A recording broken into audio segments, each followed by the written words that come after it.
Just are we all using the free version of StreamYard, or are we paying? Is someone paying for it? Oh, so we pay for it. Yeah. All right, cool. Yeah. It's in. As the summer lads, have you not been on holiday yet? I'm about to go in a couple of 2 weeks. I'm about to go, so it sort of catches with the cup game. I'm missing Newcastle as well, which is a bit of a stinker. It's bank holiday weekend. Yeah, it's the home game. So I knew we normally go on quite good. We normally tie it in when the season finishes, but the boys, he had his mock exams, so we had to really go when summer holidays were happening. So I knew it was going to hit a game, but I just didn't want it to be the first home game of the season it has. So have you had a rap with the teachers? I asked a question if the missus would rearrange the holiday, but she said no, believe it or not. So postpone it to a Tuesday night in November. Yeah, so I'm hoping to go. I'm hoping to go Brentford, and I'm hoping the cup game is going to be on the Tuesday against Charlton. So, wait, how good would that have been away though? If that was away, yeah, Charlton away would have been good in the cup. I thought it was going to get fucking Chelsea, but when it come in, I was like, could we have got Chelsea? Away. Yeah, they're the same as us. No Europe this year, right? So they're in so there's no seeding. We could have played Chelsea.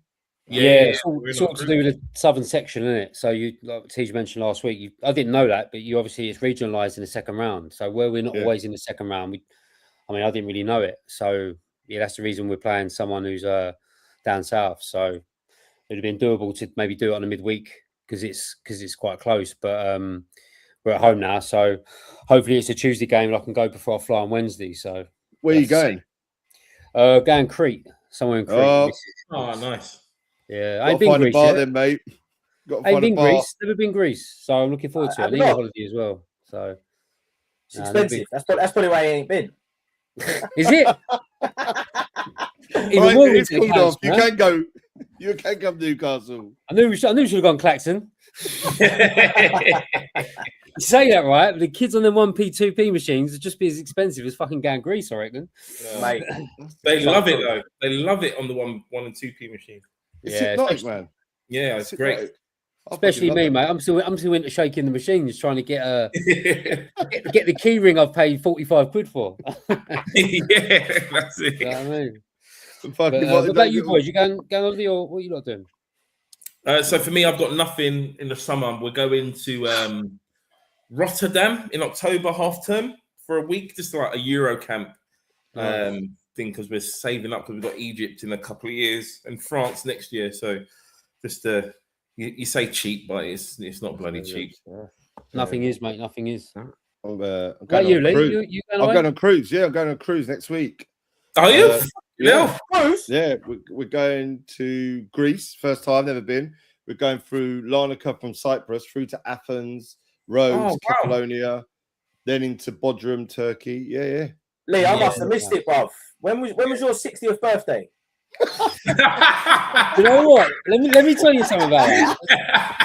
I said to my missus, I fancy a cruise, and she went, "You're fucking 40." She went, "We've got to be going on cruises in 25 years' time." I was like, "I think I could do one now." She's going, "Nah, we'll do that when we're older." So do you know what? Right, it's an old thing, I think.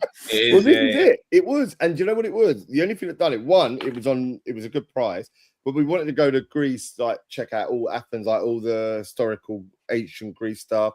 And then we wanted to go to Turkey, and we was only in two minds. And we went, let's go and do a cruise. It looks all right as a casino. So that's all right. 10p casino. That's right up my alley. Not even. Like, Kylie's mum and dad, I know obviously they're older, but they swear by them. They love them. They absolutely love them. Like, that's all they do when they go away now, is the cruises. Yeah, mate. Yeah, I'm looking forward to it. Yeah.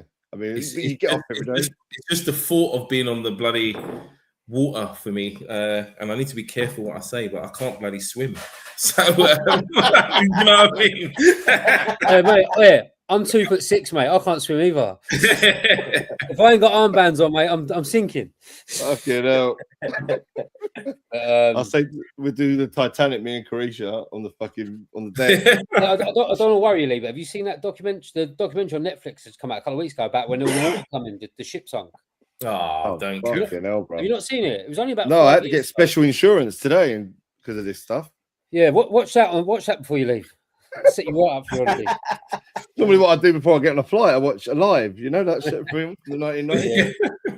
Oh, mate, yeah. Well, right, let's kick it off.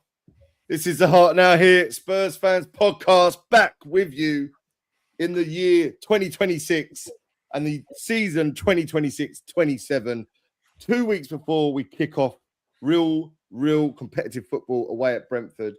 6 days before we're at home to Hoffenheim, and a couple of days removed from a pre-season that had a 70-minute game, but has been undefeated so far, which, as Oren quite rightly pointed out for me a little while ago, there's about 6 years in a row we went undefeated in pre-season when this is the fucking year. This is the year, and didn't quite happen. But but we are here, and we are sponsored by our good friends at Hotspur Heritage. Listen, I've been looking at them and their Instagram. I know, obviously, good friends of ours, and they've done some lovely work for us.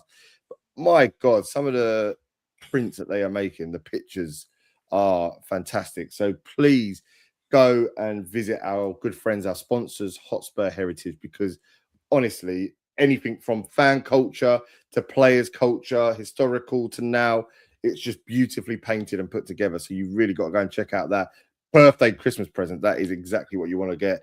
And also now we've got a brand new sponsor in Smart Drain UK.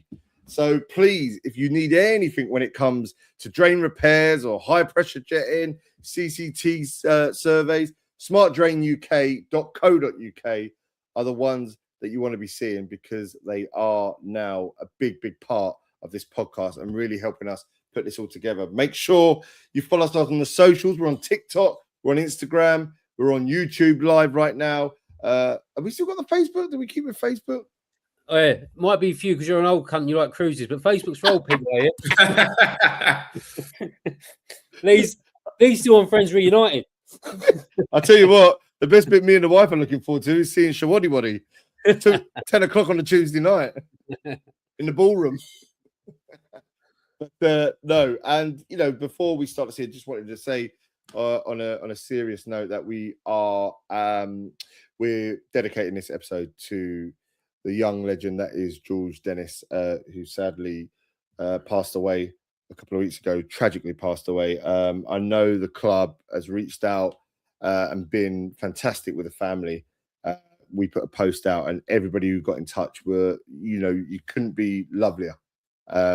And so we wanted to dedicate this episode to George and his family. I know that they did. I think it was Xavi Simons had the family as guests of honor at the club the other day. It was a lovely touch, Kev. And I know you put out the post. You know, when George passed, and that it's tragic, but it's lovely that the club has bound together and showing love and appreciation to the family. Yeah, I mean, devastating, obviously, for everybody involved, and you know, our thoughts go out of everyone, and I think seeing things, you know, sort of since that happened, and the way people have banded together, obviously, like I said, we're putting posts out, and some of the comments and celebrities and Spurs players. You saw David Bentley over in England, taking a shirt over there for him. Oh, lovely.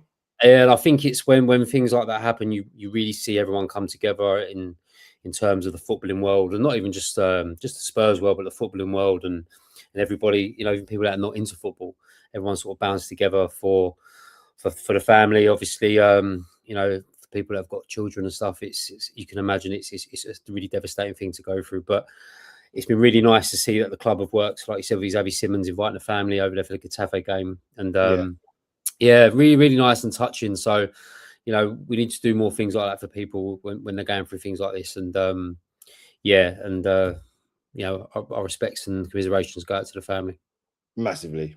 So we wanted to dedicate our show and hopefully a season to a lovely little Spurs supporter who love the club. It's ourselves tonight. It's myself, Lee Tarrier, TJ Smith, Kevin Dennis, Oren Campbell. Our other member of the squad, Shane, will be back next week. But we've got that's our new roster. It's our new starting lineup for the season. And talking of starting lineups, the season or the summer, the pre-season started pretty strongly for us, TJ. Before we knew it, we had deals for Tonali and and Fernandes over the line. And then it's got pretty quiet since then. With all that said, it is a positive in many ways. But what have you thought about the preseason and how we've been doing our business and where we are now, 2 weeks away, still needing a couple of players to join the team? So yeah, I've been doing a couple of posts on it throughout the summer, sort of on the socials and that, and just letting people know where I kind of gauge it. And I think we've done really good business really early on. I think the players we've shifted out as well has been fantastic. I think to be able to some other pages have said it already, but to be able to get that amount of money to offset the amount we've spent for players that have not even really played for Tottenham, that's something we haven't done in the past. So to get the business done early, both on the incomings and the outgoings, I think it's huge. I think it's been huge.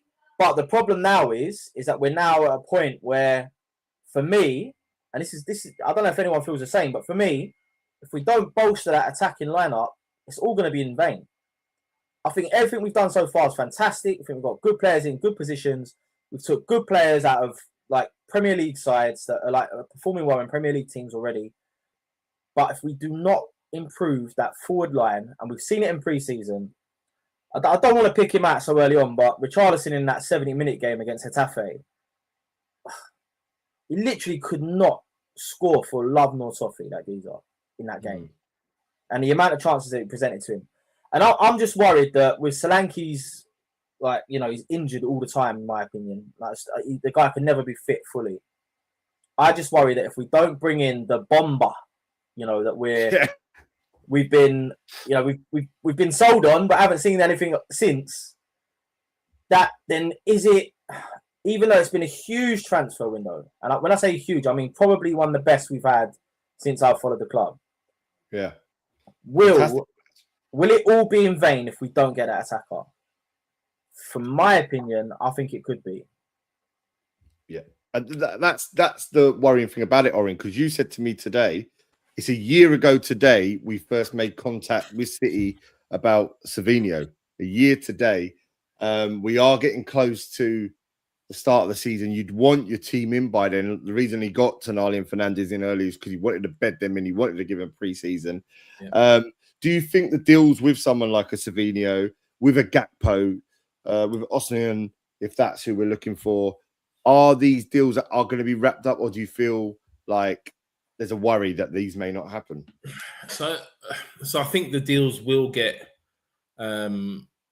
wrapped up in the end. But what I do think is, I was saying it in the group earlier, like time and time again, we always leave ourselves that little bit short when it comes to the beginning of the season, and I just think that we can't spend time, any more time dithering. It's a year today since we first made contact with Savinho. If that's the player that we want and that we've identified that's going to get the squad to where it needs to be from an attacking perspective, then that's what we need to do, and that's what we need to get done.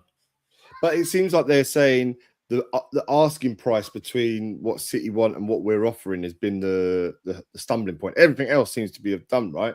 What's the figures and so I think, how much should we pay? Yeah, so the figure, I don't know, and to be honest, I don't care like what we need to spend on the player.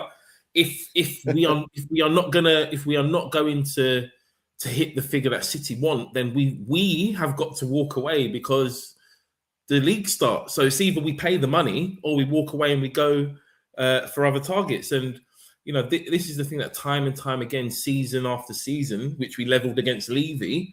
So we need to be fair here and say, if Spurs do not sign, for me, 3 attackers, then this 10 out of 10 window goes down to a 6 or a 7, because we cannot go into the season with Tell, Richarlison, and Solanke. Bless them, they're just not good enough for where we need to be. Yeah, I think that's a fair point. And it's not just the players that we are looking to sign, Kev. It's players that are injured. We thankfully there was talk about Kulusevski. He's getting back to fitness. He's doing training with the team. I don't know if any of you saw what's come out about Maddison earlier. He posted himself. He said he was doing work with the team. He said that, the people that say they're in the know are clearly not in the know. Looks like he's going to be all right. But we know that Kulusevski is going to be a bit off. Kudus is going to be a bit off. Javi Simmons is going to be a bit off in terms of time. It does leave us short in places. How crucial is it that we ensure that we've got enough to support them? And when they're back, how strong can we be? Yeah, I mean, once they're all back, it's great. We know the number 9's a problem. But, when you play a front three and you want to be, winning cups or challenging for titles, you need everyone scoring goals in that front line. You're not relying just on one player. Arsenal done it of late. Liverpool used to do it with Salah, Firmino, and Mane, and Arsenal done it with Saka the year before last when they scored 20-odd goals and they come close. It's really, really important to have that. In terms of the midfield, the players we've got out and long term, when they're back, it is going to be there's some competition in there for them sort of attacking wide positions and obviously in the 10. But with the players that we've got at the moment, with them still being injured, and obviously, like you said, Kulusevski taking a while to come back. Simmons is not back till probably December, January. Kudus might miss the start of the season. I'm still more concerned about that number 9 and the left-hand side as well. I just think we've done so well, and I think the problem was where we started the window so well, and we identified targets, we went and got them, and the money's there now. It's been publicly said that the money's there. We're ready to, and obviously the players that we've sold.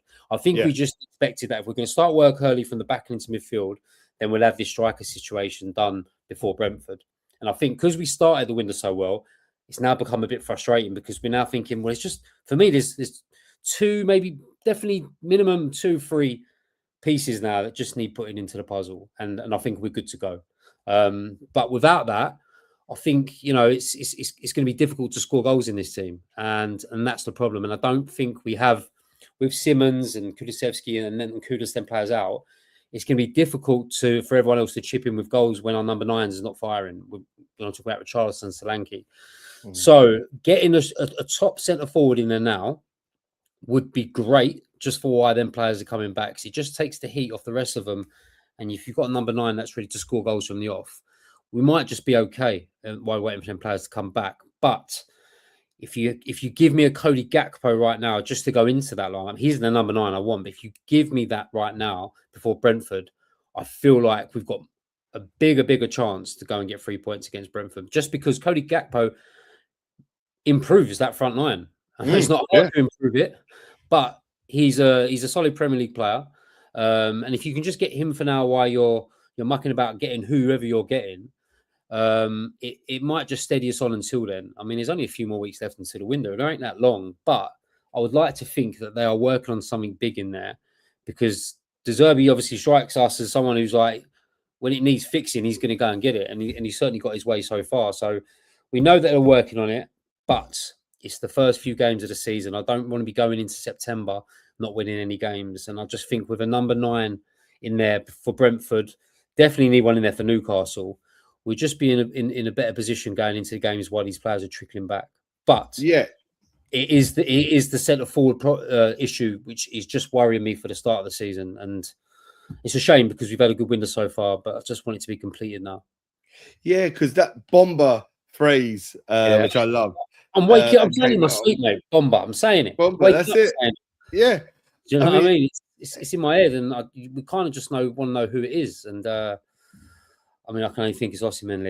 I can't think of anybody else that they'd go for it and want to spend big on. It's the wages there. Oren was talking about it to me earlier. Pay it, Lee. Yeah. Just pay it. Just pay it. What are Turkey paying him, Oren?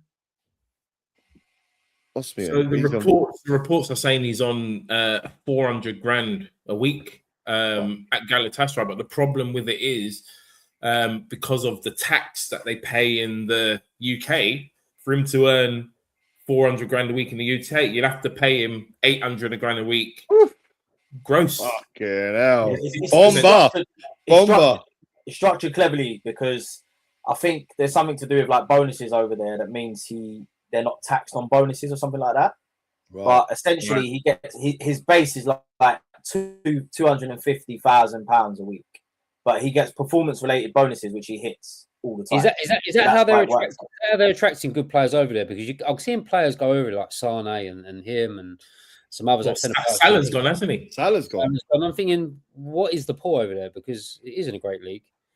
I mean, it's some of these players should be playing still at a better standard than that, but these Turkish teams are getting them. And if that's the case, then I can see why they're fucking jumping over there. Yeah, especially at the end. I don't see the draw either, mate. I think it was always that league. Like, I mean, in the early 2000s, Turkish teams like done well in Europe. You know, like Galatasaray, Fenerbahce did okay in Europe, but realistically, they've never been a force. So if you go in there, you're not going there for European honours. You know, you're going there to compete for the domestic title. Which, no disrespect to our Turkish listeners, but if you don't really want to be going for the Turkish league when you can be doing a big five, you know. Or don't say I've got to go to Barbers next week. He's got to do my hair. I ain't got that problem, Kev. Me a bit air up for Greece. I know he is. but the thing is about Osimhen is the money thing. I get the pull over there. But like what you're saying, Orion, about how much he has to earn over here. If you want to be, he's 27 years old. If you want to be known as one of the best strikers in Europe or win a Ballon d'Or or whatever it is, sometimes you might just have to take a hit to go and play in the best league in the world. And sometimes I know players are so money orientated and this, that, and the other, but it all depends on what you want to achieve in the game. I mean, does he want to retire winning a couple of Turkish leagues, or does he want to retire winning something in the best league in the world? And if he's got to drop a few $100,000 for that, then it's where your professionalism is at. And I just think he's 27, he's at a peak age. Surely you'd want to try the Premier League, but we take away. Over it. That's the problem. Well, that's it. That's the bit when money does talk to them a lot. Hence why when China exploded at that point, Saudi League, a few of them did go there at ages where you'd be like, bloody hell, like there's nothing about the football there, but I guess money talks. But in the sense of who we need and whatnot, you know, there's also been an encouraging preseason. Like if I put up here, we played Sydney, we won on penalties, we beat Auckland, we beat NK Dons, we beat Chelsea with 10 men, played that for a half. We obviously drew with Getafe. We've obviously now got Hoffenheim. We're playing them 2 days in a row. One at the stadium, one at Hotspur Way the day after. TJ, what has been encouraging signs from what you've seen in these games? Yeah, they are pre-season, but what have you liked from it? I think, and again, I don't know how much this will play into the season, but I think some of the younger players have really shone for me. I think Solomon got his move based on pre-season. I don't think he would have got a move if it wasn't for that. I think similar to a few of the other boys in the shop window at the moment, Mikey Moore's getting, interest from Germany. And I think a lot of that's to do with the way he's played in pre-season. And then some of the boys that will play that are coming through, I think Tell's been pretty effective, apart from his shooting. I think he's looked dangerous going on the wing and getting the ball over. I think we've seen some good tactical nous as well that we didn't see at the start of last season under Thomas Frank. We're starting to see a shape to this team. We're starting to see that they like to press high and press as a unit. You can see the kind of inverted play in midfield that he's looking to do. I'm starting to see what a De Zerbi football team at Tottenham looks like. And so I think that's I never read too much into pre-season. I mean, you said it at the beginning, right? We've won out so many pre-seasons, gone undefeated for a whole pre-season. Audi Cup here, fucking Sydney Cup there, Sailor Boy Cup in Hong Kong. Like, really, who gives a fuck, right? Like, all it is for me is it's a showcase for young talent to say I want to be part of the squad, and it's to really hone your fitness and tactics. That's what it is for me pre-season. The results are kind of secondary. Obviously, Chelsea's different. You always want to beat Chelsea, and we did, which was good. But again, I think we played really well in the games, and it's more at this point about structure, mate. Like, don't read too much into it, guys. Don't start we're going to win the league. I feel different about. I mean, I've watched I watch a lot of pre-season stuff every year, and I like to cast an eye on youngsters and watch them and think, are they going to come through and this and the other. And we've seen over the years. I mean, you've seen them go out the door now, where previous managers have held on to them, or the club has held on to them. I mean, I'm probably talking about Daniel Levy here, in holding on to them, hoping they're going to turn the corner like Kane did and become a superstar and be worth something along the lines. So we've seen him now sort of get rid of them, and the young players that he's brought in, and he's been quite selective in the ones that he's given minutes to. And I've been impressed with the only thing I've been impressed with the most is watching these young players like Barnett, obviously, we've been speaking about. Love him. This boy Hardy at centre half looks like he's going to be something. And I just got a feeling that if De Zerbi likes these players and he comes out and does, I think they'll be in and around it. I think we've got a manager now that will put these youngsters in. He'll ask them if they're brave enough. If they are, they will. I mean, the left back, the boy who went on the run, was it in the Sydney game? I think he went on the run, didn't he, from left back and cut in. He got injured and he hit the bar. And he's been impressed with him. And I just think they're not going to bring these youngsters in this pre-season and then just cast them off and let them rot like they have done. He's going to give them a chance. And if they sink or swim, then their decision will be made. But I think they're going to be given a go. And that's one thing Ange never did, because he was supposed to do that, because that was what is in his resume, that he was going to give youngsters a go. Never did. Frank never did.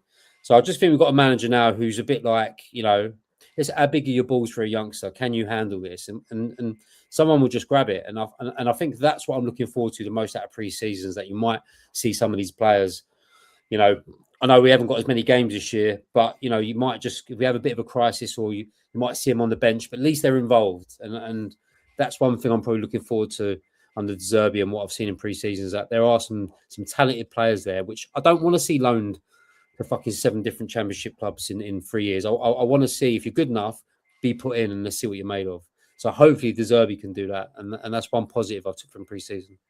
Yeah, I guess, you know what? I think we all want to see more, one of our own, 2, 3, 4, 5 of our own. Very tough. We want that. And I follow Lily White Rose on X, Twitter. If you don't, ladies and gents, do follow them. They are all around sort of looking into the academy aspect at Tottenham. And at the moment, Orin, Lily White Rose was kind of up front and said there isn't a route from the academy to the first team in many ways. How does that change? Because we have seen talent, whatever people think of it, Lancashire was a talent that didn't really get there. Troy Parrott has gone and scored goals for fun in Holland. We're seeing what Luca Williams-Barnett's about. Dane Scarlett's been on the fringe. Moore, Donnelly.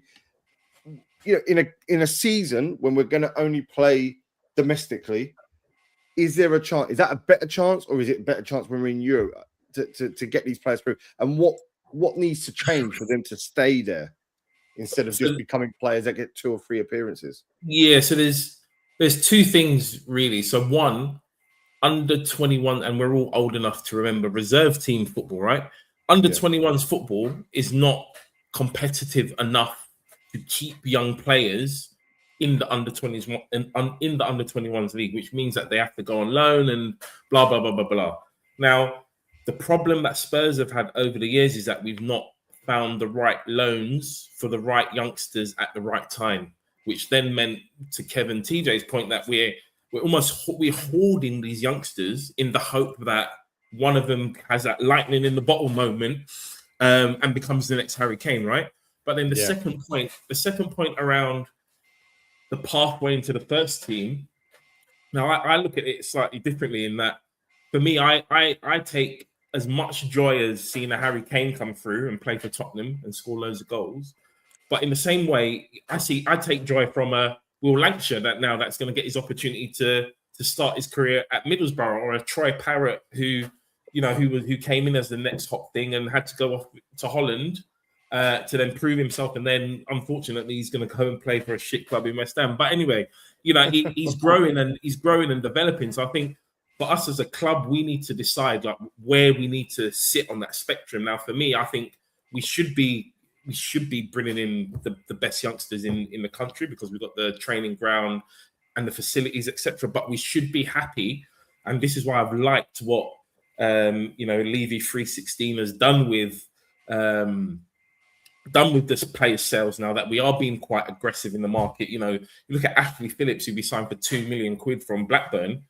He's gone for 7 million plus, up to add-ons. 20. Up to 20 million. Now that's good. That's good, because that's, as a business, that's revenue that we can then use to improve the team. And I would, this season, I don't see us blooding that many youngsters, just purely because of the amount of games that we've got. But the youngsters also have to be good enough ability wise, but also mentally wise to be able to play and to handle that pressure. And to Kev's point again, you only really get that when you're thrown into the Lions den. And how much opportunity will there really be this season for Luca Williams-Barnett? Because he's still 17. He can't go out. He can't go out on loan until he's 18. So that's next year he has to go out on loan. So we'll see if there's going to be a pathway there. I think once we've got a settled squad and hopefully we don't have injuries, we don't see him. Do you think, TJ, that he's the one to come through this year? I mean, we saw when he was in Australia, all right, albeit it's Sydney, he wants to do things. He wants to entertain. He's cheeky. He's confident. The penalty that he scored in that shootout just showed that. I mean, is he the one? Is this the season? We've spoke about him for 2 years now. Is this the season where he gets more of a glimpse into the first team? Yeah, it's always nice when we're right about someone, isn't it, Lee? We've had this kid on the books, like on the pod. Mate. We've been talking about him for a long time. I'm sadly in agreement with Orin, though. I don't think this will be the year that you see many youngsters get put into first team football. I think the fact that we have only domestic football, we'll be playing on average once a week throughout the whole season. I don't see there being many opportunities for players to be brought in. I think you'll see these players in and around the squad, and I wouldn't be surprised if they get put on the bench for these games. But there'll be unused subs more than anything. I think of all the players coming through, Williams-Barnett is the most promising that we have at the moment. I think there are some really good players, like we said, we've seen in pre-season. Kev's mentioned a couple of them.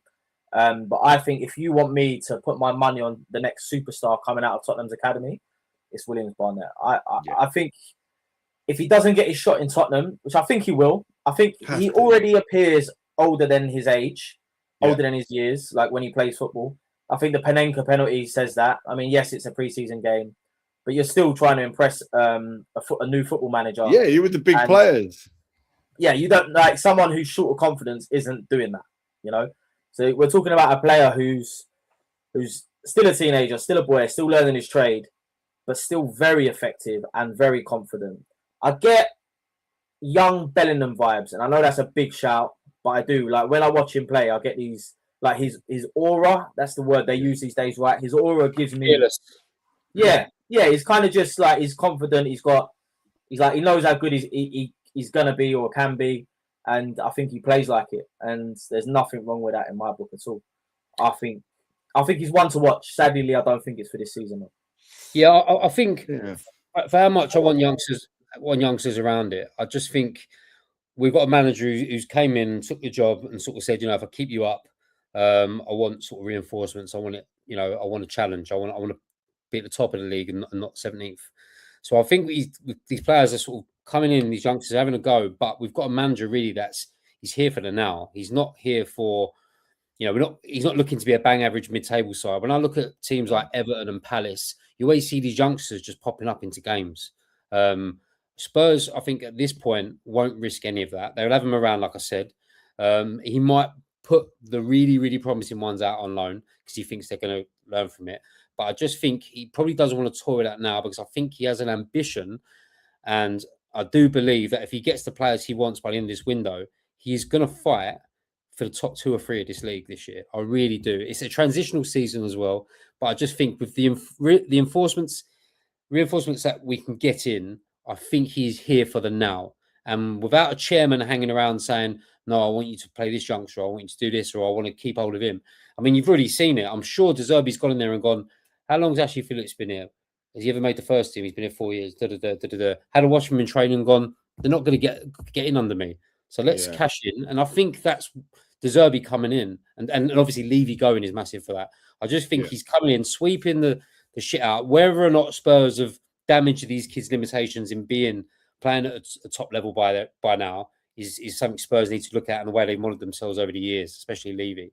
I just think he is in it to challenge right now, and he's got to trust his players. And if he's got the odd gem that he might throw in, fair enough. But I mean, the signings we're going to make, and hopefully the bomber signing that we're talking about, and your Gakpos and Savinhos is going to be a clear statement of I'm here to challenge, and I ain't here to muck around at the bottom. So, it might be a year like TJ saying where they might be on the sidelines a bit, but get them training, keep them involved in the first team, see what happens next year, but be around it, learn, train, go away with the first team, see what happens.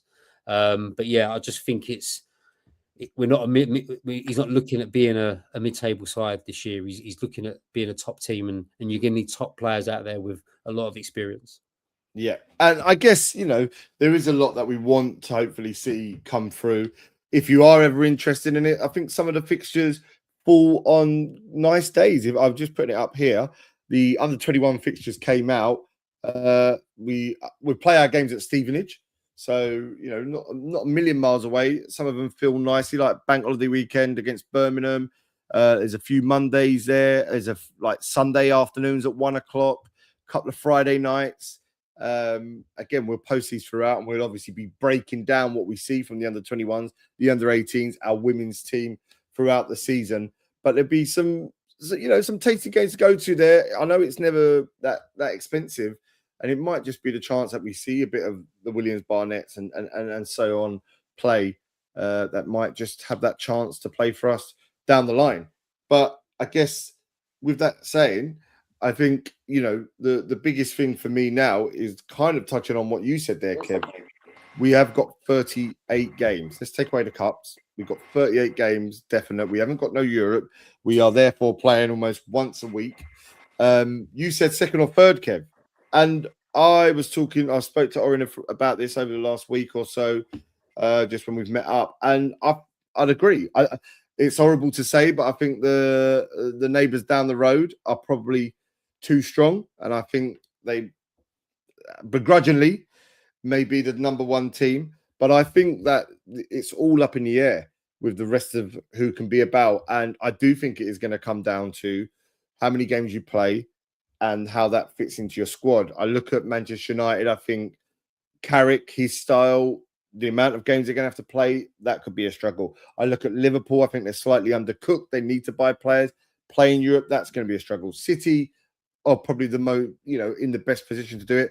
Chelsea, I think, are going to be a surprise package. And I also think that's going to be Tottenham. And, Kev, how confident are you that we could get a top 5? Not without a number 9. I mean, I think it hinges so much on that, of getting a striker in that's going to score you 20 plus league goals a season. I mean, that really is the difference for me. I mean, there is no point in being solid at the back, being rugged in the midfield, being creative out wide and everything else if no one's going to put the ball in the net. I mean, it really is pivotal for me in terms of that. If we got, I mean, I'm being greedy here in asking for Savinho, Gakpo and a number 9. I mean, the players that we've still got to shift out, there's still so much money to accumulate. I don't know how much work they're doing in terms of that. I assume they're trying to get them out the door, but there's still so much money to spend as well. So, it really does depend on that. But Savinho, Gakpo, and a number 9, I'm saying that we'll be in the top 4 most definitely. I just think, like you said, Arsenal will be strong, but I think anything down from there, I do think it's a free hit for anyone. And I do think, so many things happen, so many injuries happen. Like you said, with the games, we've got less games than most as well. So I don't know. But yeah, get me a number 9 in and get me Savinho and Gakpo. And I'm talking about us qualifying for the Champions League minimum. Orin, feel the same? I do feel the same. I do think it hinges on sorting the attack line. I think De Zerbi ball doesn't necessarily lend itself to a Erling Haaland type or a Osimhen type, but we need someone up front because it is there for the taking. And I don't think we should shy away from that fact that if we get this right, there is an opportunity for us to at least break back into that Champions League, for the following season. So yeah, we have to sort the line out, and that then means that that you're not getting, the youngsters aren't getting the minutes because we have, it is one game a week and we have to play our best team. We have to have 16 players because every week you got the 11 on the pitch and you've got 5 subs. And that's where the game is now. You have to have 16 strong players that you can dip in and out at any game week. Yeah. I guess then with that being said, TJ, if we didn't get all these players that we're talking about, if we just get Savinho, but we know we've got players coming back. Kudus, Kulusevski, they're all going to come back at some point. How strong can we finish if we was just to keep what we've got at the moment and maybe add one, that being Savinho? I'm really nowhere near as confident as the rest of these boys here. Oh, really? Even yeah, not at all. Hey, you're so optimistic sometimes, you. Surprised. Normally, there's a lot of factors, and I'll go through them. Right, I think obviously, like you said, it depends on whether we make these enhancements to the attacking line. Because if we don't, then top 10 is where I see us. Okay, like genuinely, like I think top 10 is like ambitious target without an attacking signing. And given what we've spent, that's probably not what people want to hear. There's a few things to remember as well. I personally don't think we'll get the 5th spot for Champions League this year because it's obviously based on how our teams perform in Europe. And we have Bournemouth, Sunderland, Brighton, Palace representing us in the lower competitions, right? The lower tier competitions. Are their squads good enough to handle playing twice a week? Who knows, right? But that could also help in the league, right?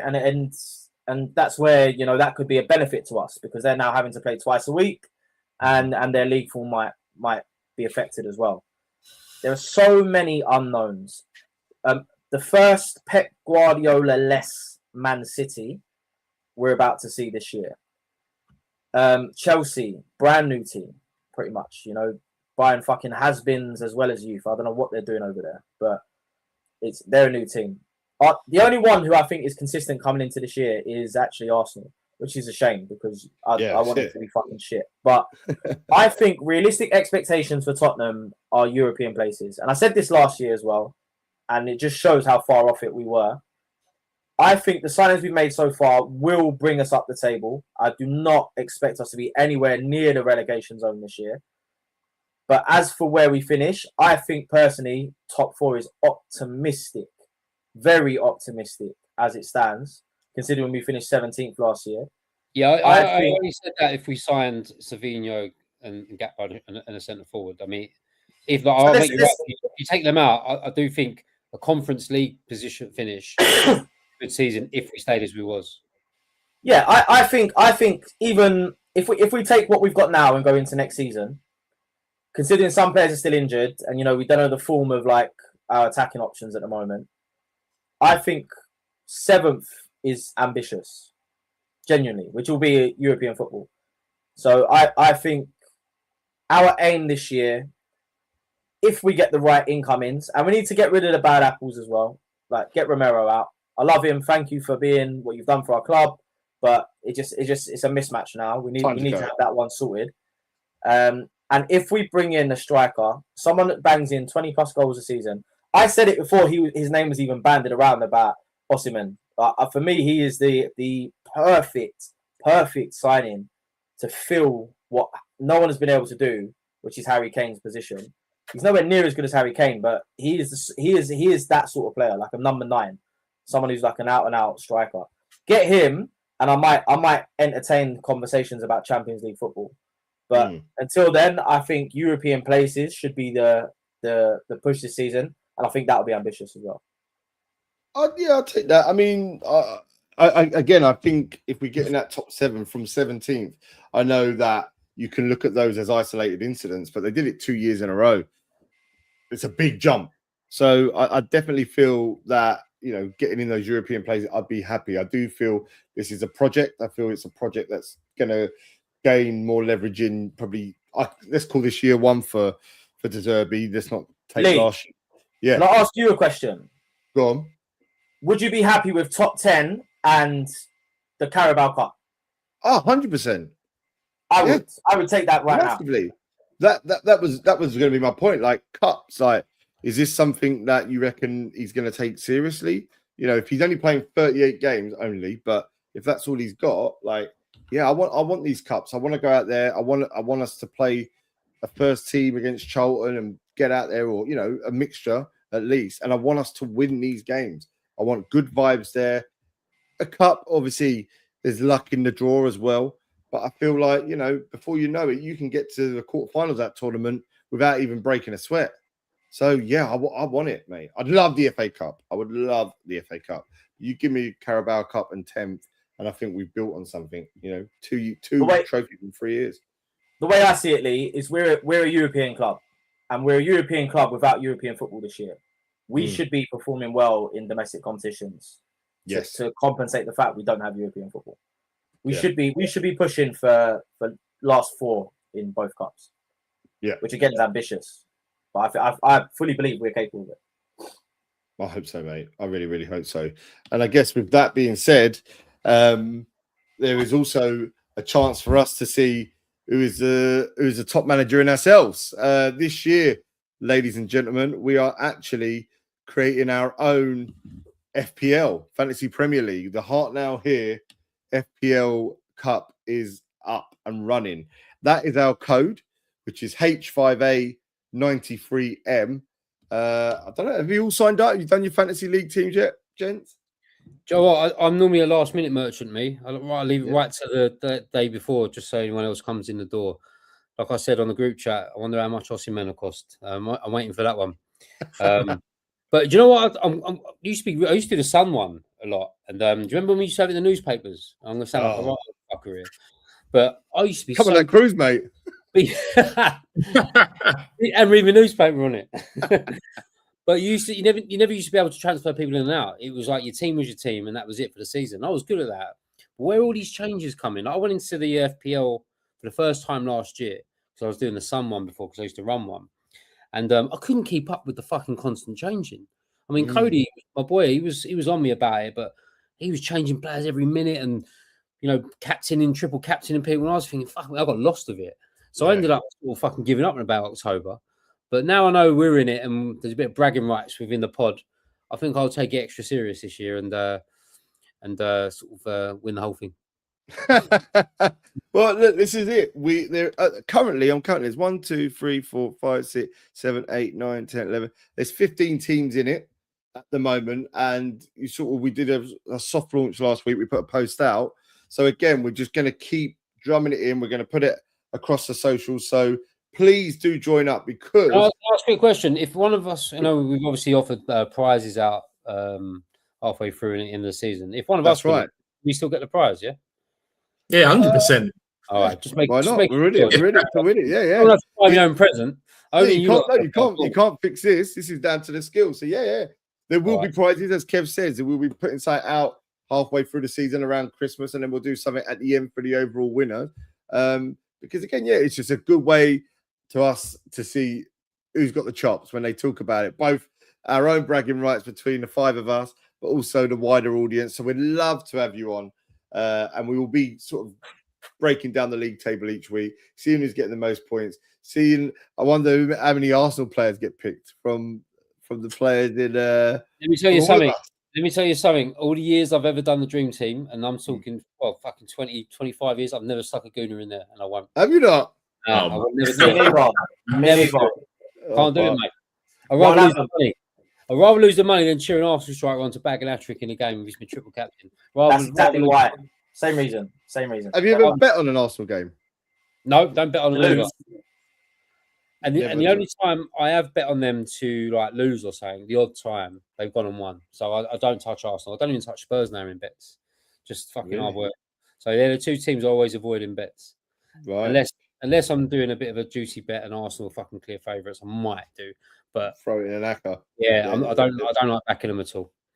Well, listen, whatever teams you pick, ladies and gents, please join our FPL league. There is the code. We will be putting it on our socials to click through. But it's as simple as going on the Fantasy Premier League site and typing in the code H5A93M, and you will be in the Heart Now Here Spurs Pod Prem. As I say, there's 15 teams in there already. Everyone from Dandelion FC, Champagne Super Rover, Diabolical, 17th again, Ole, Living Saliba Loca. Oh my God, who's that? One Men Behaving Chadley. Quite like that one. Like that. The skill of the name should deserve a prize as well. Best name, a mini prize to kick off. There's skill in that. But so that will be happening. Obviously, you've got another couple of weeks to do it. If you do like to wait towards the end, then it's perfect in that sense because you'll know where everyone is. But also alongside that, when we're talking about the cup, I've also just seen two big things in the last hour, or I know Kevin mentioned it at the beginning. Charlton at home, as we broke down, that's going to be great. I don't know if the game's not been confirmed for the day yet. Maybe Tuesday, maybe Wednesday, but it's literally in 2 days, 3 days after Brentford. And Mickey van der Ven has signed a new contract. Are you happy about that? Because it seemed at one point he might be on his way out at some point, but I think he's committed to it now. He likes De Zerbi. He said all the right things. How happy are you that he signed a new long-term deal? Oh, yeah, I'm extremely happy. He's a great player, great defender. I think he's our highest paid player now. With everything. Wow, he was one of the smaller, yeah. He must be on at least 275 grand a week. But yeah, I think it's a really good signing, tying down his long-term future. I think him and Van Hecker will create a really good partnership. And I think he's at that kind of age now where, we're going to get the best years out of him, really. And I think De Zerbi will get a lot out of him. So yeah, I'm really pleased with that as a new contract.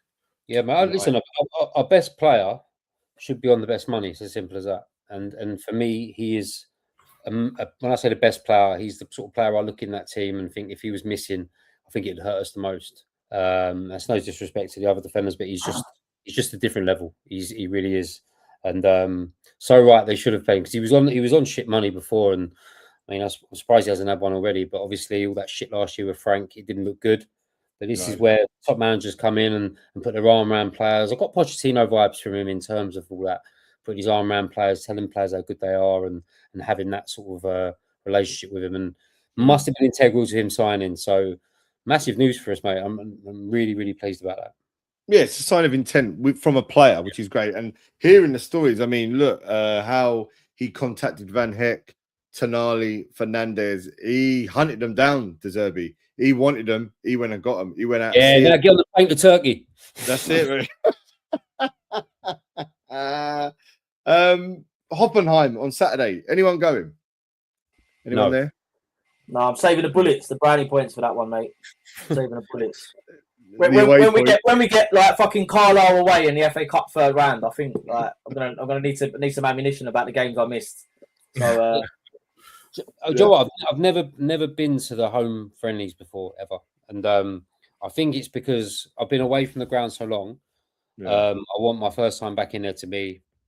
Well, I mean, it won't be Newcastle because I'm away, but it'll be Villa after Forest. I think Villa's Everton's the second game, then Villa because I'm at Newcastle and Villa. Yeah, that'd be my first time. So yeah, I usually wait for that, but it is a great thing to do. And if you can't normally get tickets, like we're in quite a privileged position, but if you can't normally get tickets and you can't get 2 or 3 together and want to take your kids if you're not members, they are perfect games for that. And for some people who don't get to go, it's still a magical day for them. But yeah, it's just my own preference. I just don't really get the buzz from it. If Hoffenheim was away, maybe a different story. I probably would. For the home game, I'll buckle up and wait for the home game after Newcastle. I think.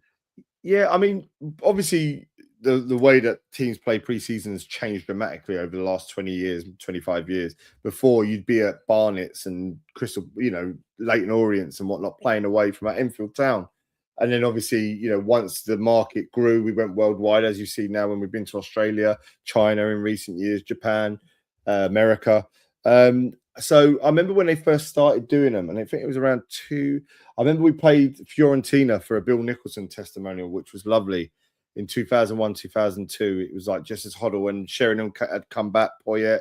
That was the first one I remember going. And for a few years, I went to them. I think we had Celtic one year. They brought about 10,000 people to the old stadium. I think we played Roma for one. We won 5-0. I went to a couple, and then I haven't been in ages. But I'm excited this season. So I'm going to go. So the Instagram may be spammed with me fucking taking pictures outside every pub, putting the prices of fucking a bit of lemon and a fucking half a pale ale that I'm having, a packet of potatoes.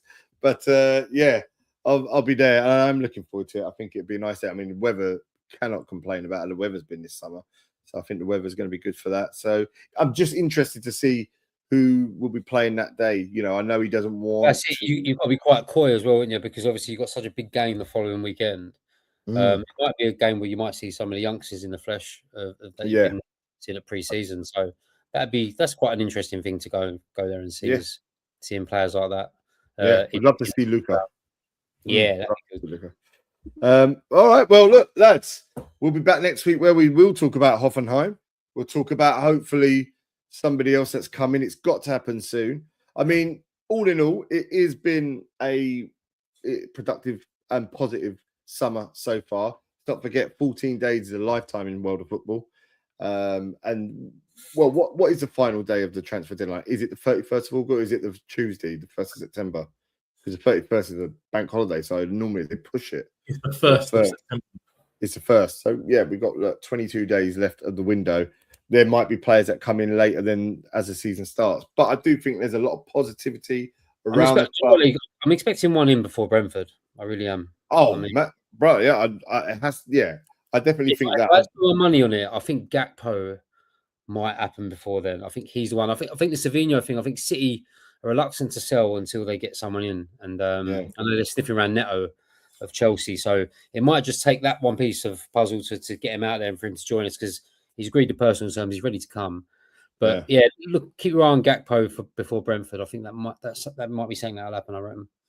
Right. I think that all hinges on what's his name, Barcola joining Liverpool. But I agree. I think Gakpo will win. Can I just say on the we haven't really spoke about it much. I know we're ending the show now, but every Liverpool fan I speak to are quite happy for us to have Gakpo, which in my opinion is a bad omen. Like, I personally don't get the Gakpo thing at all. Like, I don't. Right. But, I think he's a good player. I think I don't leave on a bad note, but that's the bombshell for next week's show that we're going to talk about. Positivity. Make sure you tune in next week to hear about my views on Gakpo. We're not coming in the top 5. We're going to come 10 and fuck Gakpo. I think the versatility is important. I think he can play as a false 9 and he can play out wide. And I think he has scored goals at Liverpool. He has scored a lot of goals before that. All right, Bar is a different league. But sometimes it might just take a different club and a different kind of manager with De Zerbi to kick you on a bit. I mean, he's still quite young as well. That's the thing. He's still got a lot of years left in him. But my thing is that if you give him to me now and said, look, this is all you're going to have, I'm biting your fucking hand off for him because the front line is weak as piss at the moment. Yeah. And all I don't want is us to get our pants pulled down with the price. I think they're looking at 50 mil, which I think in today's market is probably acceptable. For a player like him, it's inflated so much the prices, but I think he improves us. So he ain't the number 9 I want, but he'll be a part of an attacking line which would improve it, I think. Yeah. Well, lads, let's see where we get to. 7 days, we'll reconvene. Again, as I said, please follow us throughout the season. We are live on socials each and every day. You can see lots of different stuff. This season, we're going to be doing a lot more sort of video comments based on how the games have gone, what we're doing, out and about, away days. When we love your input, we love to get you involved. As you've seen, when you give good comments, we want to throw them out there. We want people on here to chat about Spurs. We will be having guests on. It's all very exciting this season, as much as it is with the team that we're looking to see. So, yeah, follow us across TikTok, across YouTube, when we have our podcasts up. Instagram each and every day, as we have done since we started over 6 years ago now. And next week is our 200th episode, gents. It's our 200th episode of Heart Now Here, which is mad to think. Again, started in lockdown, a couple of weeks before a Carabao Cup. That's why we've got hairlines going, and two of you are bald. This is podcast. Right. Yeah. I'm off to go and meet George and Mildred about how they're going to get on their cruise and see if we can car share with them. But I will see you all next week. Check out our socials. Don't forget to join the FPL League. We will be putting up across the socials as well. And we'll see you at Hoffenheim, and we'll see you next week for our 200th episode. Come on, you Spurs. Come on, the Bomba!